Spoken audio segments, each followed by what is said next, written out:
Business Model Canvas. The Business Model Canvas is a visual framework that outlines how a company creates, delivers, and captures value in composing 9 key components. So, yung Business Model Canvas is a visual framework daw na kung saan meron tong 9 key components. So, isa-isahin natin to. Customer segment, customer relationship, channels, key activities, key resources, key partners, cost structure, revenue stream, and value proposition. So, unahin ko nang ipaliwanag kung ano yung customer segment, saka yung customer relationship. Tapos, yung mga susunod na topic naman is yung mga kagroup ko na. So, start tayo. Customer segment. Customer segment is the practice of dividing a company's customer into groups that reflect similarities among customer in each group. The goal of segmenting customer is to decide how to relate to customer in each segment in order to maximize the value of each customers to the business. So, sinasabi lang naman dito yung customer segment daw, ito yung pagdidivide natin ng isang malaking group into a particular or smaller group na kung saan maaari sila mag-share ng kanilang same, kunyari, same hobbies, same knowledge. Dito natin ma-apply yon. So, sa customer segment natin, mag-reflect tayo dun sa may naging answer namin or in our paper na patungkol sa may ice cream on wheels. So, sa may customer segment, i-apply natin ito sa may mass market. Bakit nga ba mass market yung naano namin sa customer segment on ice cream on wheels? Kasi sa mass market, ito yung para naman siya sa lahat or pangkalahatan. Wala naman siyang pinipiling edad, kasarian, o estado sa buhay. Lahat naman is applicable na or kung gusto nila is lahat naman is makakabili ng ice cream. So, mai-apply din natin sa may customer segment namin yung psychographic or psychographic segmentation. Bakit nga ba na-apply pa natin yung customer segmentation or yung psychographic segmentation? Kasi sa may psychographic, mai-apply natin na hindi naman lahat is gusto yung ice cream. Sabihin natin na hindi lahat is habing kumain ng ice cream, hindi lahat is gusto nila. Isipin natin to na i-apply natin na kami, magtitinda kami. Merong isang specific area na may apply natin psychographic na kung saan sabihin natin may isang specific area na hindi naman sila mahihilig sa ice cream. Ikaw ba na magtitinda, pupuntahan mo pa yon? 'Di ba? Hindi na. So, next one natin is customer relationship. Customer relationship. Consumer relation is the process in which an organization creates and maintain a positive relationship with their customer. Although the act of buying and selling in the past did entail building relationship with customers and supply. So, sa may customer relationship naman, may papasok namin sa may business model canvas namin is personal assistance. Pero, sabihin mo natin kung ano yung personal assistance. Personal assistance in business, personal assistance refers to support or provide to execute or employees to help manage their workloads, schedules, and communication, enhancing productivity and allowing them to focus on core responsibility. So, bakit nga ba personal assistance yung ano namin sa aming customer relationship? Kasi kami mismo, yung mag-a-assist sa aming mga customer, kami mismo magdadala sa kanila, magtitinda sa kanila, and mag-a-assist sa kanila, mag-aalok sa kanila. Kung ano, at kung ano yung mga flavor, kung ano yung makukuha nila sa pagbili sa amin. Yun lang. So, next naman po tayo sa channels. Ano nga ba ang channel sa Business Model Canvas? Ang channels po ay ang susi para makilala o paano tayo magpapakilala sa ating mga customer.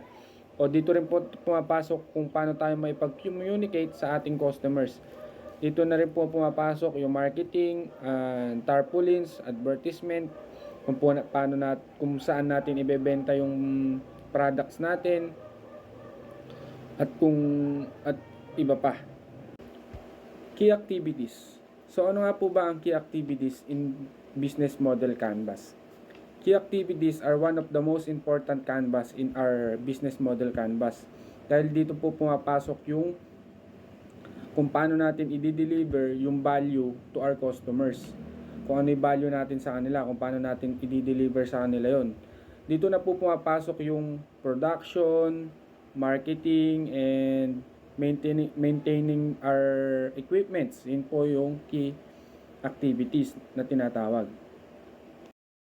So, hello guys. Today we will discuss about key resources and key partners. So, unahin na natin tong key resources. Ito ay importante sa isang business or company na ma-deliver ang value proposition at ma-reach ang mga customers at ma-maintain ang relationship sa mga customers and generate revenue. So, meron tayong types ng key resources. First is the physical, second is the intellectual, third is the human, and last is the financial resources. Sa madaling salita, ito ang mga bagay na kailangan meron ng isang negosyo para magpatuloy, maging matagumpay ang pagpapatakbo nito. So, for our business, ang kailangan natin is first is the employee, syempre, para may mag-handle ng ating business. So, second is the equipments para syempre panggawa ng ating product, which is ang ice cream. So, next is the ingredients bulk buying. So, mas maganda bumili ng isang pakyawan na ingredients na lang sa isang shop para syempre makatipid din. Syempre magkakakuha tayo ng benefits ng discount. Yan. So, now let's talk about the key partners. From the word itself, partners. So, ito yung mga pwede natin maging partner sa ating business, which is pwede silang maging buyer, supplier, something like that. Yung mga pwede natin silang makasama sa ating business from long term business. So yun, meron tayong types of partners. Meron tayong buyer suppliers, strategic alliances, joint ventures, competition. So for our business, mayroon tayong pinagkukuhanan na supplier, which is the Grandson General Merchandise. So kailangan natin ito para mapadali ang ating paghahanap ng mga kailangan sa ating business, kasi all in nandun na lahat sa kanya sa Grandson General Merchandise. So yun. Cost structure. So, cost structure is dito pumapasok yung overall cost or mga expenses sa business.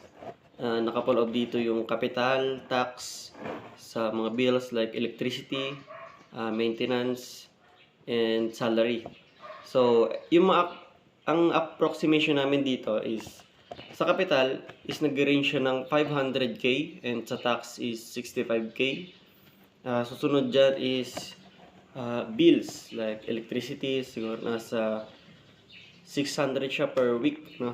And yung maintenance is nag-range siya ng 5k monthly and sa salary is 450 a day. So yung mga yun is approximation lang, and using cost structure dito is para sa price strategies and para sa financial planning. So let's tackle naman yung revenue streams in business. And it refers to the different sources from which a company or a business earns money from the sale of goods or the services that they provide. And essentially, maraming pwedeng pagmulan ng revenue streams. And it only depends on the goods or services na binibigay nga nila. And in case of our business naman, which would be a food truck or an ice cream truck rather, the main source of income would be from a transaction-based revenue, kung saan yung transaction na yon ay nagmumula from the customer to seller. Another would be a sponsorship or renting the truck for events such as birthday parties, weddings, or gatherings, and yung mga likes na yun. And further down the line naman, maybe even merchandising, things like ice cream themed toys or clothing. And finally, we have the value proposition, kung saan Na-explain ito ang unique value ng isang product or service na binibigay sa isang customer and kung bakit dapat nilang piliin yon rather than what its competitors offer. And this is what our business offers. So firstly, syempre, yung ating customer satisfaction. Since we give good service kung saan hindi na yung customer yung pupunta sa isang specific place, kasi kami na mismo yung pupunta sa place nyo to sell our products. Secondly is that we have a wide variety of flavors to choose from, with some being a unique mix of flavors and or toppings na sa amin lang makikita. And syempre, hindi mawawala dyan yung ating affordability. With the minimum price of 10 pesos, you can have your savory and sweet ice cream na perfect para sa ating hot weather or cravings.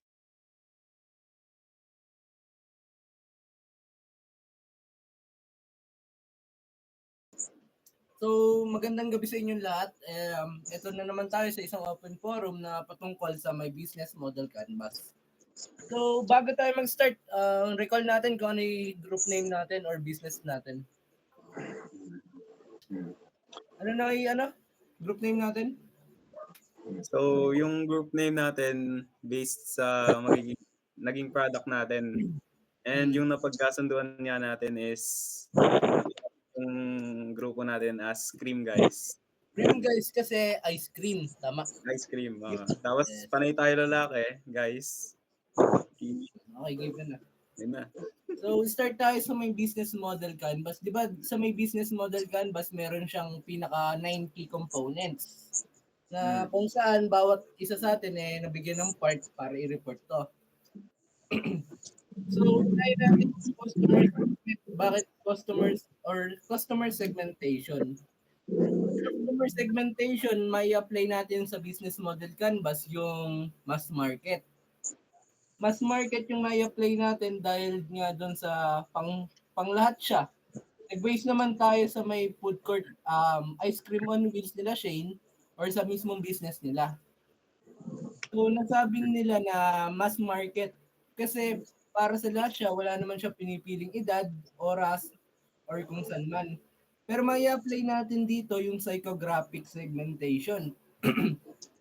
Psychographic segmentation kasi nag-base naman sila on psychological. Na isipin mo, ikaw magtitinda ka. Merong specific area na hindi naman bumibili or ayaw ng ice cream. Pupuntahan mo pa ba para magtinda ka? Siyempre, hindi. Bakit lang? Napakasimple lang. Doon tayo pupunta sa maraming customers. Bakit ka Siyempre. pupunta sa isang lugar na walang bibili sa'yo? Pare, kaya pa ba, Jansen? Wala eh. Next, ano yung mga part nyo pa? Meron tayong customer relationship sa'yo. Sige nga, sa customer relationship naman, i-apply natin yung, or masasabi natin yung personal assistance. Kasi tayo mismo, yung mag-serve or magbebenta sa ating mga customer, wala naman tayong aasahang iba kundi yung employee lang natin, kaya nga sinabing personal assistance. Okay. Okay. Para naman sa inyo, tuloy nyo. Ano yung naging part nyo sa naging natin, business model canvas? Dial, tuloy mo na yung part mo. Sa akin, sa part ko ba? Oo. Well, yung naging part ko naman is about sa revenue streams natin. Siyempre, yun yung pagmumulan nung natin, income. So, doon meron tayong sa transactional nga. Siyempre, yung face-to-face transaction ng customer. Tapos sa nagbebenta. And then sa naman, additionally, meron din pwedeng maging income din natin yung pag-merchandise in the future, di ba? Kung sakaling maging patok nga tayo, edi gagawa tayo ng mga merchandising. Natin. Tama. Yun. Tuloy natin. Pas. Ano ba yung naging part mo, Pas? Kahit yun na lang. Sa key resources ba yun? Okay, resources to key partners yata yun. Tama ba? Yung sa key resources is yung about sa mga equipments na gagamitin sa ano natin, sa ice cream. Siyempre, magagawa ba yun ng walang equipments? Oh, tama And naman. dun sa, Malay sa mo ano, magawa siya bigla, di ba? and about dun sa mga employee, sa mga trabahador. Ah, Siyempre, para umabot ng business. And yung isa naman is yung key partners. Ayun na. Doon na rin yun, yung explanation. Partners. partners, Yung katulong. magiging partners na, pwedeng maging partners dun sa business. Pwede Ah, siya maging supplier, buyer, ganun. Yun lang. Supplier, ganun. sa pinaka-supplier natin, meron tayong binigay na specific doon. Kasi Ah. nag-base na lang tayo sa mismong negosyo nila, Shane, na Mm. kung saan is parang kukuha lang tayo ng franchise sa kanila para doon sa business nga natin. Tuloy mo, Shane. Alam ba, yung key activities? Hindi. Kahit yung part mo na lang, tol, kasi na-explain naman niyan. Okay. Yung ano lang, yung sa channels. Yung channels naman, yun yung susi sa pagpapakilala ng produkto natin o kung ano mang produktong meron tayo. Kasi dito pumapasok yung marketing. Marketing, advertisement, tarpaulins, yung malalaking shit na gano'n. Kung paano tayo makakilala. Kung paano rin makakilala kung ano ba yung tinda mo, kung ice cream ba. Malay ko ba kung hindi kung inuyat pala yung tinitinda mo, wala ka man lang tarpaulin. Tama. So, eto tayo, Jansen, tol. Ano yung naging part mo para sa'yo? Yung sa akin naman is sa Cost structure, cost, tama ba? sa cost structure, Sige. which is ito yung overall expenses ng isang business. Mm-mm. So sa overall expenses dito pumapasok yung example, salary ng kapital or salary ng mga employee, parang ganun. Sa kapital, yung sa equipment, yung ginagastos natin sa equipment, ganun kasi hindi naman habang buhay nagpa-function yan ganun. Nag-ano tayo na Sa maintenance natin, di ba? maintenance yan, ganun. Pasok maintenance. Pero syempre sa bawat negosyo meron tayong tax din na sinasabi eh. Oo, government tax natin, syempre. Pero maging ano tayo, lahat ng sinulat nating answer dito, nag-ano lang tayo, approximation lang. Kasi hindi naman talaga natin kayang tansyahin yan eh. Oo. Wala siyang exact value. Lalo na yung tax natin kasi depende sa sa mga sales natin, di ba? Yeah, gising ka pa ba? Okay lang yan, tol. Tuloy lang. So, sa may cost structure, papasok din dito yung employee salary na kung saan magre-rate tayo ng 450 per day. Oo. 450, yes. Ano ba to, tol? Manila rate na to, Shane? Alin ba? Yung 450 per day? Or based pa rin siya sa magiging benta?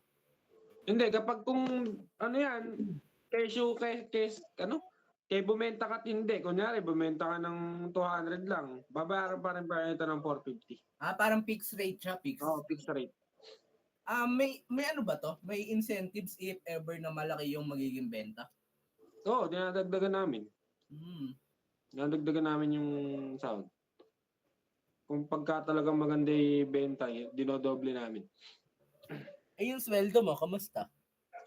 Boss, Bataras nga lagi, boss. Bataras ka ba dyan, boss? Alam ko, kuha ka na lang. Hindi nga nakakakupit eh. Kung nakakakupit lang ako, sayang, nakalibre ni sa akin. Yung si J Mark naman, kaya hindi siya nagsasalita kasi siya yung editor natin. Kaya chill lang ang dito, boss. Boss, mag-open mic ka naman. Boss, salita ka, boss. Kahit hi lang. Hi ka lang, hi. Galing nga. Yun. Sino pa?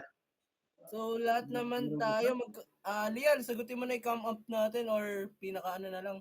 Bigay ka na lang ng konting reflection, tol. Wala pa, hindi pa kompleto eh. Hindi pa kompleto. Meron pa tayong Sige, ano yung tol? Ano yung sasagot? Importante natin yung value proposition natin, di ba? Hindi mawawala yan. Kasi tulad ng advertisement, yun yung magiging parang panghila natin ng customers. Parang yung, kung sasabihin natin yung business model canvas, ito yung pinaka-plano. Yun Mm. na lang siguro. Parang siya yung magiging pinaka-backbone, sabihin natin. Kasi Kasi walang negosyong magtatagumpay kung wala kang exact plano. Parang yung sabi ni Sir, walang clear na. yung business hindi yan risky kung pag-aaralan. Walang risk kung pag-aaralan ko alam yung ginagawa mo. Bro. So, ayun.